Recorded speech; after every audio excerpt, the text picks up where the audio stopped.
Devenir masseur, les formations et techniques d'apprentissage. Devenir masseur ou masseuse.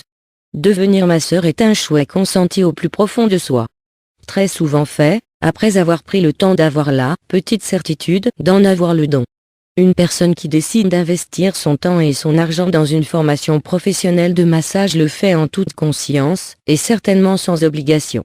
Pourquoi faire une formation si on a un don, me direz-vous? Parce que malgré tout, il faut connaître certaines techniques et surtout chercher à comprendre le savoir-faire des autres. Certains dons sont liés à la culture ou à la psyché de la personne qui les porte. Il faut donc combler certaines lacunes pour avoir la certitude de mener à bien son travail. Enfin, il faut surtout bien connaître l'anatomie humaine et ceci fait obligatoirement partie des cours d'une formation de massage. Les techniques d'apprentissage du massage. Par faire un don, c'est bien. Encore faut-il choisir la bonne formation.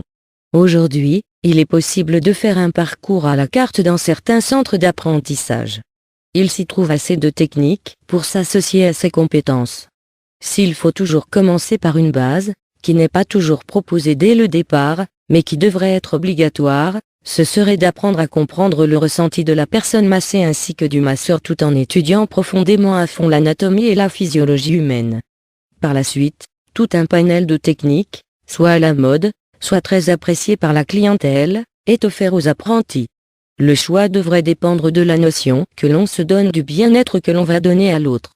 Autrefois, on entendait plus souvent parler, par le biais des films américains, du massage suédois ou californien, qui en est le simple dérivé.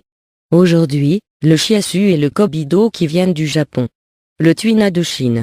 Le nuat boran et le nuat tao de Thaïlande. Le fameux abhyanga d'Inde, sont autant de techniques à apprendre et à connaître et même à mélanger à d'autres techniques, pour apporter un soulagement optimum aux personnes massées. Ils sont tous préconisés pour soulager les tensions profondes, que ce soit par des mouvements lents et fluides ou de façon énergétique. Pétrissage, pression digitale, lissage, percussion sont autant de termes qui définissent un mouvement de massage. Que ce soit par des manœuvres traditionnelles ou des techniques modernes, aux huiles végétales, pierres chaudes, tampons du siam ou aux huiles essentielles, l'apprentissage doit être complet et fournir la sensation d'une plénitude à pouvoir offrir le bien-être le plus complet. Il est plus qu'essentiel que le masseur ou la masseuse soient en adéquation totale avec eux-mêmes et qu'ils aient la volonté de donner une sensation harmonieuse entière et véritable. Les pratiques diffèrent aussi par la façon dont on dispose le corps de la personne à masser. Plusieurs techniques se font au sol, très souvent les techniques traditionnelles. D'autres se font sur une table de massage spécialisée et enfin, il y a aussi la technique de massage assis du nom de hamac qui est très souvent utilisée dans les grandes entreprises en Amérique du Nord. Une formation professionnalisante. Il est certain qu'il soit nécessaire de faire une formation de massage sur un type de massage donné si l'on veut parfaire ses connaissances à ce niveau et s'améliorer. Cependant, formation pour formation, autant en prendre une qui puisse donner un certificat MBE, praticien massage bien-être pour se mettre à son compte. Le cursus de formation comprend tous les messages cités ci-dessus avec plusieurs spécialisations. Le masseur doit aborder chaque technique d'une manière beaucoup plus approfondie que dans un apprentissage simple. Conclusion. Porter en soi la volonté du bien-être d'autrui est certainement déjà un don.